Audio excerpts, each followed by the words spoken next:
My name is Manette, and I'm going to be doing a focused abdominal assessment. This is my volunteer, and we will begin by her reading the Indiana Wesleyan Statement for Consent.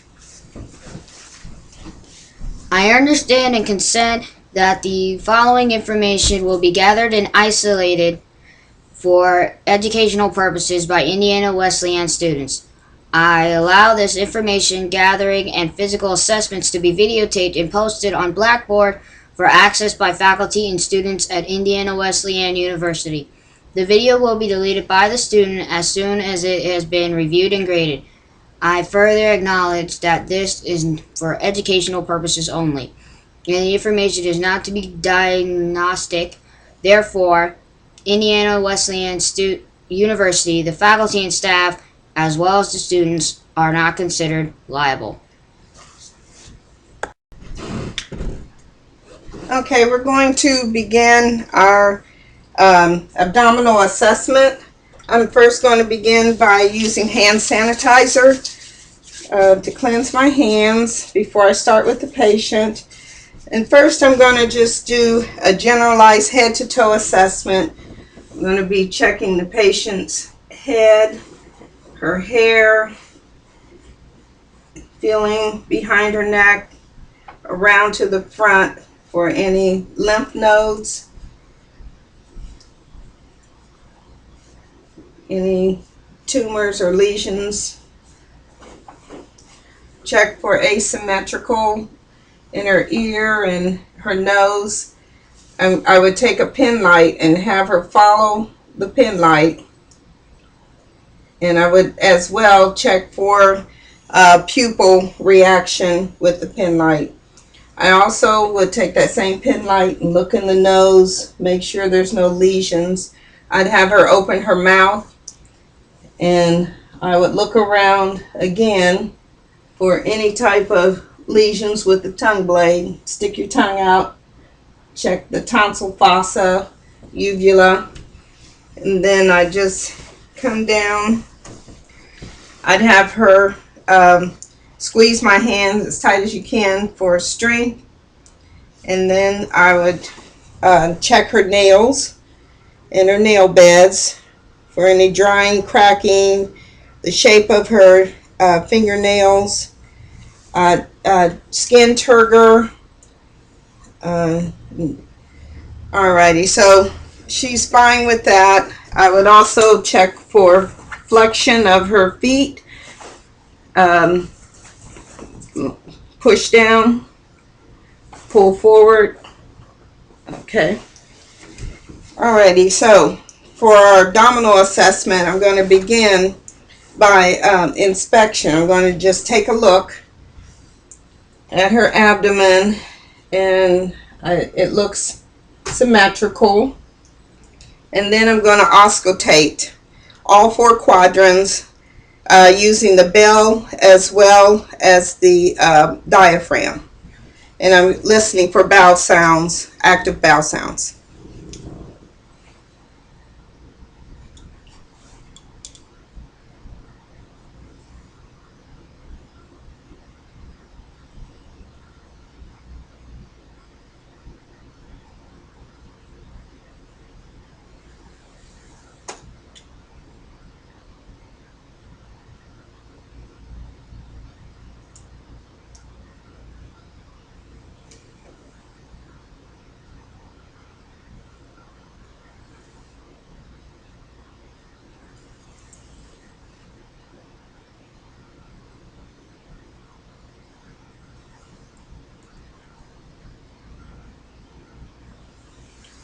And next I'm going to listen for her aorta. I'll use the bell for that.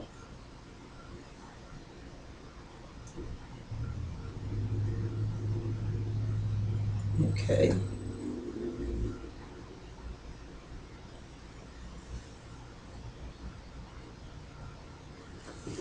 Okay. Next I'm going to do a palpation just a light palpation, so I want to let the patient know that my hands they're warm, but they could be cold, and to get all her tickles out before I start. And what I'm feeling for is her abdomen soft and tender, not any kind of lesions or possible bowel obstructions. And she's tending to want to push her muscles. I just need you to relax. And then I'm going to do deep palpation. Now, if the patient is having pain, you may not be able to do the deep palpation. I'm going to feel for her liver border to see if it's enlarged. And I want to do the hook procedure where you go under the liver. And then I'll come over here and feel for the gallbladder. And they both seem to be fine. And then I'm going to, there's a couple of other tests that I will do. One is the rebound test for patients sometimes that have appendicitis. If you press down over that area, a lot of times it doesn't hurt really bad, but then when you release it, they will feel pain upon release. Another test is you can push also on the left side, and if you push down and you release, then they would have pain. That's another possible sign of appendicitis. You also want to feel the femorals for lymph nodes, pain, keeping the patient's privacy. I'm going to have her, here, lift your leg out. Okay. I'm going to have you bend your leg. Now push, put your leg up and push against my hand. You push this way.